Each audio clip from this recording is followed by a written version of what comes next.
Item number SCP-2764. Object Class Keter. Special Containment Procedures. SCP-2764 is currently located in, redacted, Antarctica. All civilians are to be kept outside of a 150-kilometer radius from the object. This radius is to be strictly monitored by Mobile Task Force ETA-5, Jaeger bombers, Containment Battalion 4 Alpha. A perimeter has been established around a radius of 75 kilometers from SCP-2764, and this perimeter is to be guarded by at least 10 guards per 25 kilometers of the circumference at all times, totaling at a 190-guard minimum around the entire circumference. If any civilian is caught inside of the 150-kilometer radius, they are to be brought in for questioning, and are to be administered Class A or Class B amnestics at the discretion of the on-site supervisor. The civilian in question will then be transported off-site to their most recent dwelling.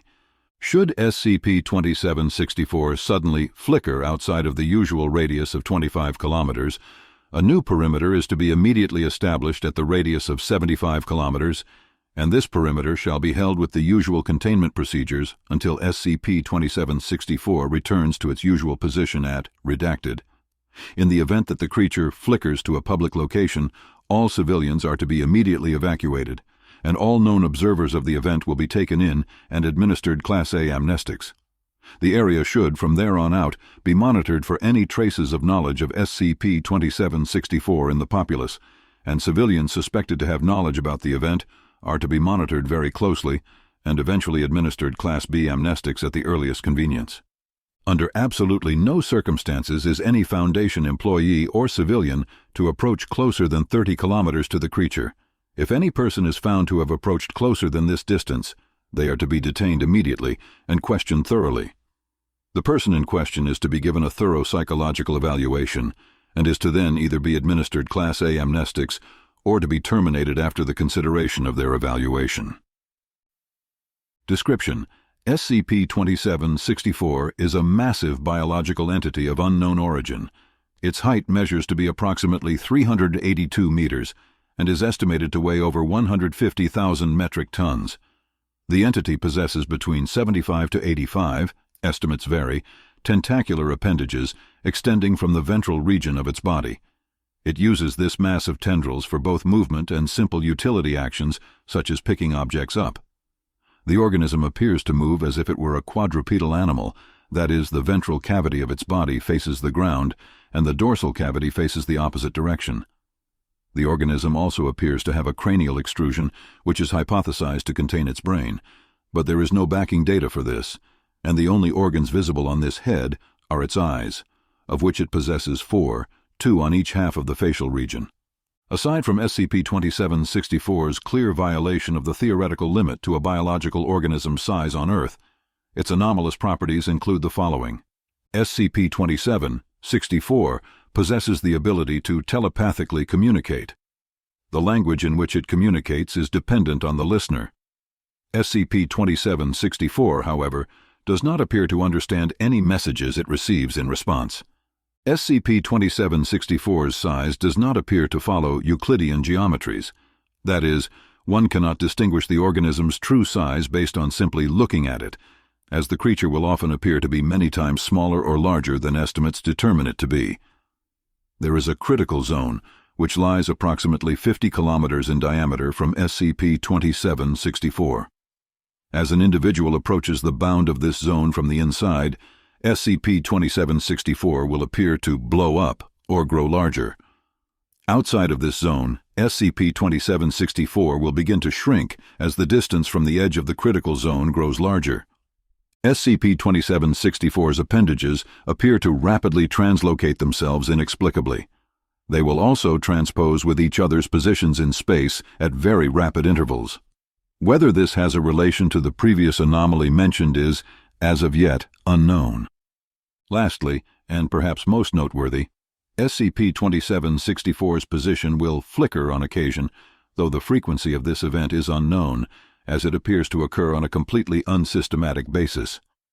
The location of SCP-2764 has never flickered further than 25 kilometers, and the object has always flickered back to its original location within 48 hours.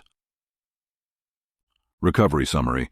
SCP-2764 was discovered by Civilian Redacted and his team during a detailed survey of the Antarctic terrain. Redacted observed the anomaly and noted its odd geometries, and then returned to base. He shared news of the occurrence to Redacted, who was the Foundation's investigative researcher in Antarctica at the time. Redacted immediately reported this to his superior officer, at which point Mobile Task Force ETA-5, Jaeger bombers, was sent to the Antarctic base to administer amnestics to the local populace and secure a small perimeter around SCP-2764. The initial perimeter was too small, and Commander Mann, who was at the time the commander of MTF ETA-5, took it upon himself to investigate the odd creature. Mann's investigation is outlined in the investigative logs below. Accessing J-Man's logs now. Day 1. Subject appears to shrink as we get closer to it, which is strange, because it was growing until we got to a certain point. Also, its horrifically large tentacles move in a particularly strange manner. I plan to investigate further in the coming days, and hopefully do a bit of my own research before they send in the main researchers and guards to take over. Day 2. Last night, as I tried to sleep, I kept hearing a strange voice. While I cannot currently recall what it was saying, I am sure it has something to do with the beast out there. I personally see no other explanation, as I was alone, and I have no history of hearing voices. Day 2, afternoon. I've gathered a few volunteers from the task force. Our job is to secure the anomaly until the main guards can get here, not research it, so I won't be forcing anyone to come along with me. But it's not against my orders to carry out some extra research, and I wouldn't mind having some other folks investigating with me. Always better to have more than one person when it comes to witnessing events. I managed to convince 3 other guys to come with me. I plan to approach the anomaly very closely, and I made this very clear to everyone as I announced that I needed volunteers. We will begin our exploration tomorrow. Day 2, evening. I am hearing this voice again.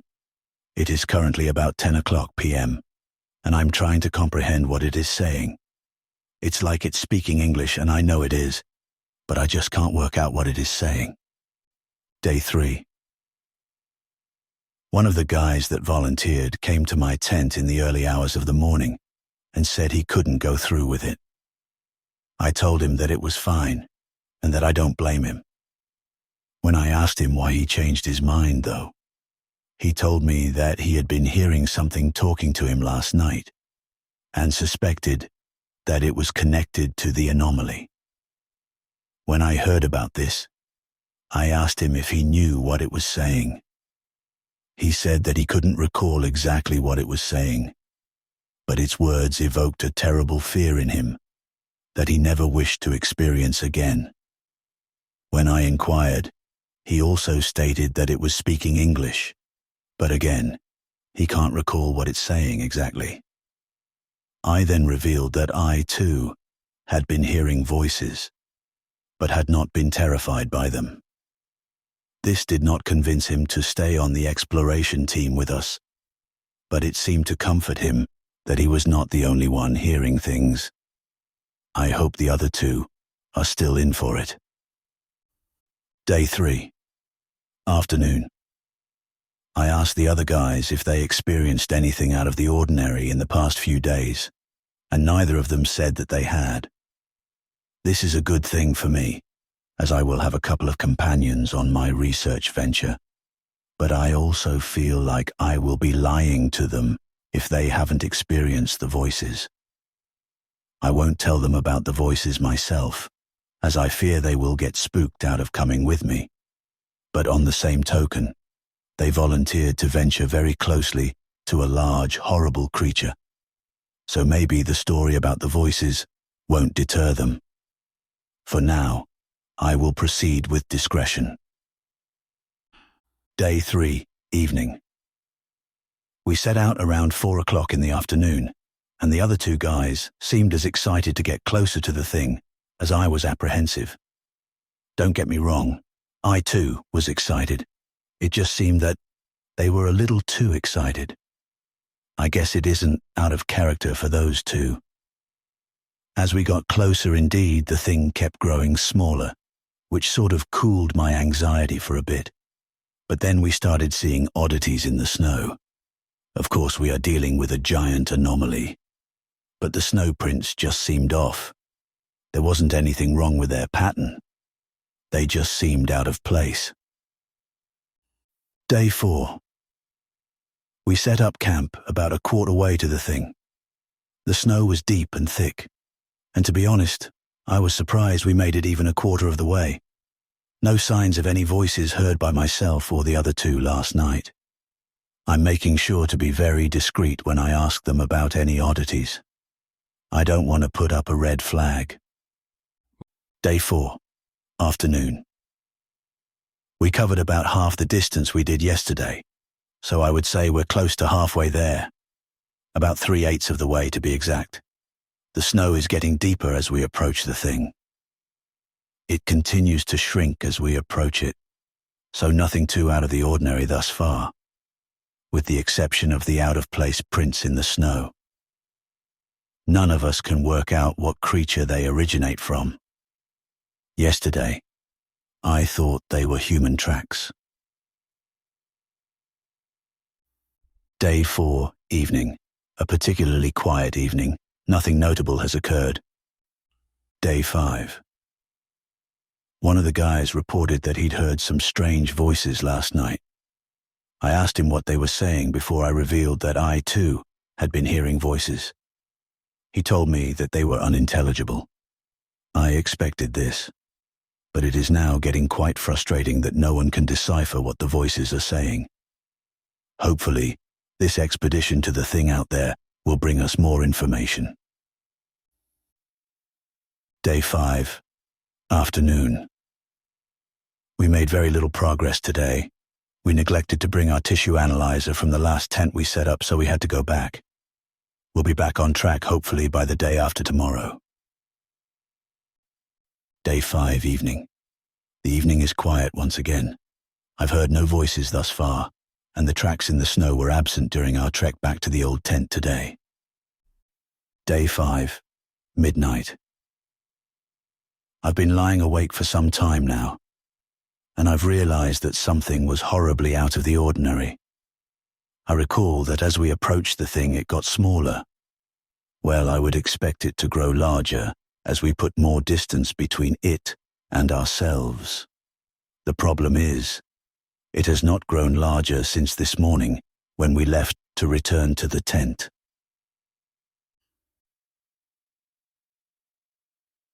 Day 6. The first opportunity I had, I told the other guys about my realization, and I asked what they thought we should do. There was some debate, but ultimately, we came to the decision to continue forth toward the creature. On top of this, I can report that we have all now heard the voices. The last guy finally heard them last night. Once again, they were incomprehensible. To no surprise, of course. I hold the belief that we will eventually discover what the voices are saying. But for now, we trek on. Day 6. Afternoon. We made it back to the point we left from yesterday and decided to continue on for a little while longer. The creature has continued to shrink, even as we traveled the same path we traveled the day before yesterday.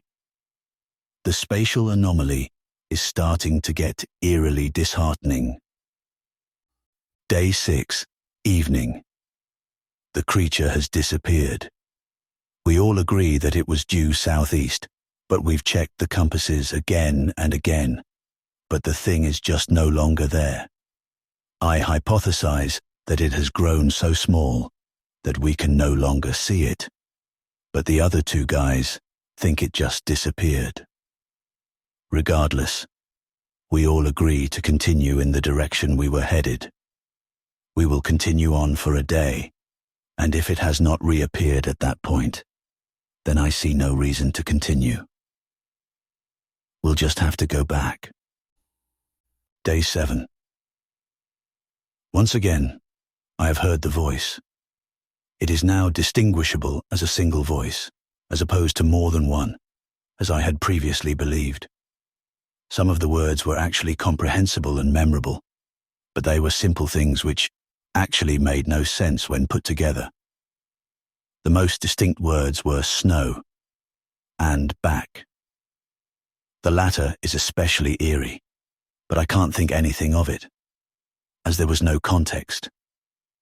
When I inquired, the other two guys had also heard the voice and came to the same conclusions as I had.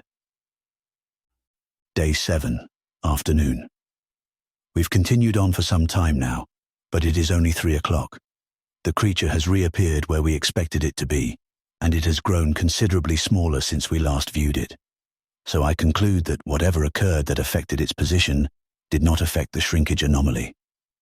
We look to be about 3/4 of the way there now. We will continue on till about 5 o'clock. Day 7, afternoon. It is 5 o'clock, and 2 oddities have occurred. 1. We have all agreed that the past 2 hours were definitely a longer duration than 2 hours.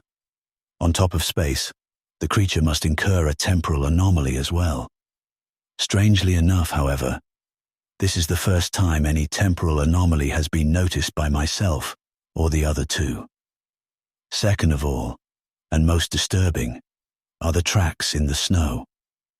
They reappeared last night, but I thought nothing of it, as it is a normality at this point. But the tracks are definitely no longer human at this point, or anything of this earth. The closest thing I can think of is perhaps a squid which walks on land. Considering that the creature out there has tentacular appendages, I suppose this isn't too much of a surprise, but it is still certainly frightening. I am interested in following them, but I want to get to the creature above all else. The main guards were supposed to arrive this morning, but I see no signs of them thus far. I suppose they are just not visible to us. Or perhaps the temporal anomaly has affected our view of time.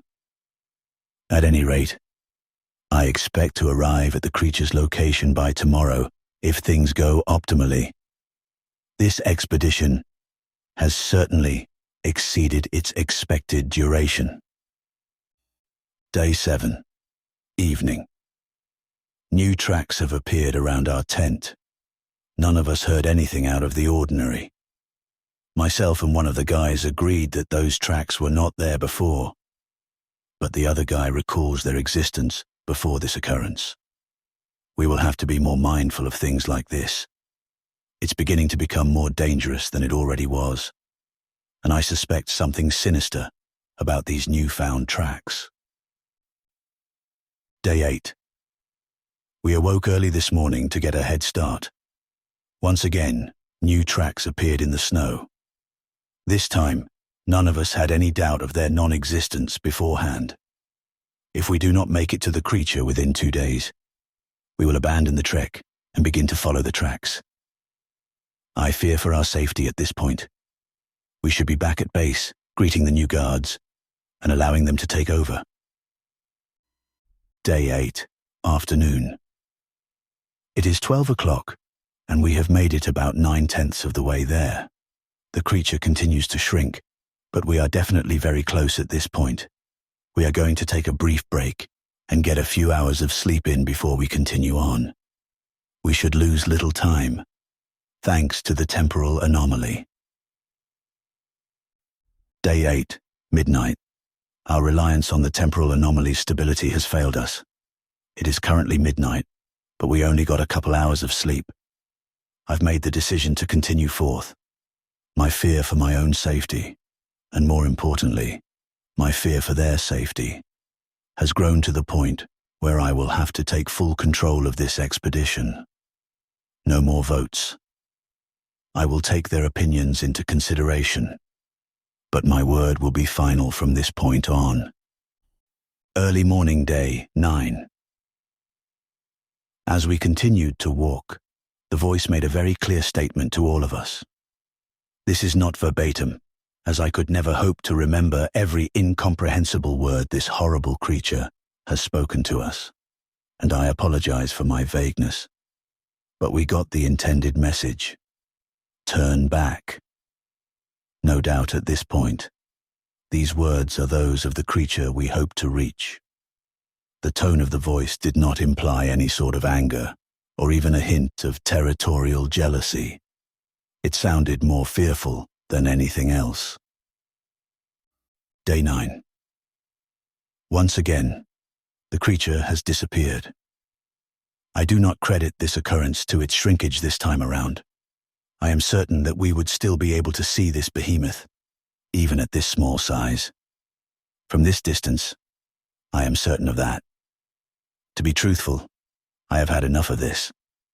Supplies are not a problem. We brought plenty to last. I am just seriously worried about our safety. Not only is the anomaly a main issue, but the Antarctic is a frigid, stark place.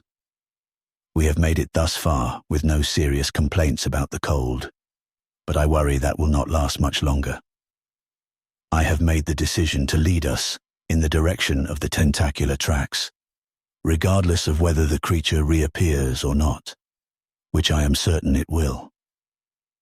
I feel as though we will not make any more progress towards the creature itself, and its eerie statement last night has seriously stricken terror in me after I've given it more thought. Day 9, morning. The tracks have led us back to one of our oldest tents, the one at which we left the tissue analyzer. I am thoroughly confused at this.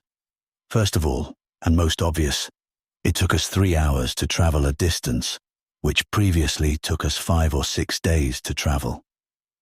Second of all, I noticed no human tracks, as you may have expected to see, as a result of our previous trek back to this tent. I will continue to record things in this log to the best of my ability, but my focus has shifted from researching this beast to getting us back to base safely. Day 9, before noon.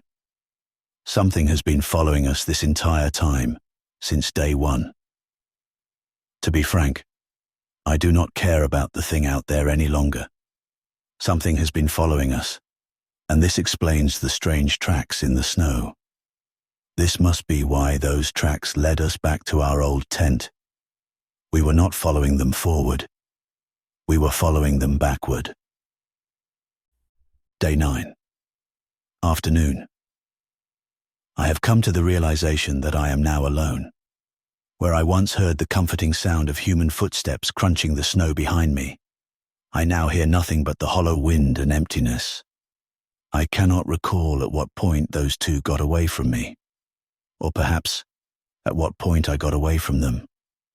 But I am now terrified of what is to come. I still have plenty of supplies packed, and as previously stated, food and water will really be no issue for at least the next fortnight.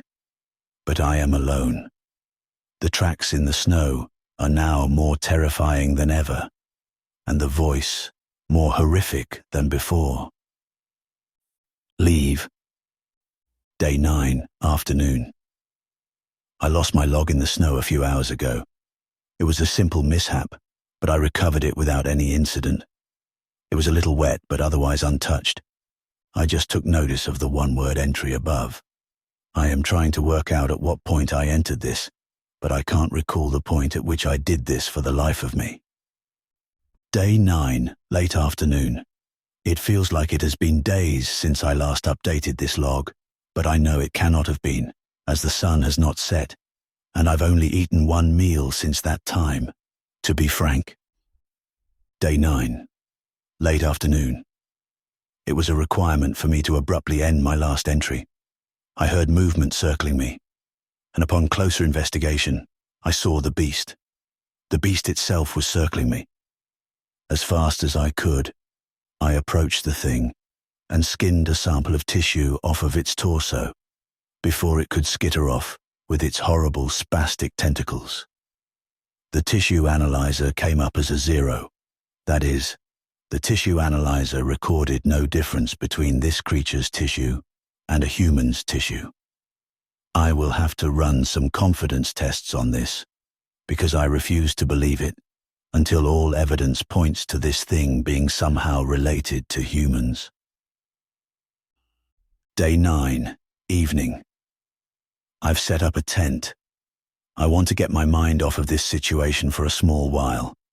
I've set up a lantern and strewn out a towel on which I will eat dinner and read a book.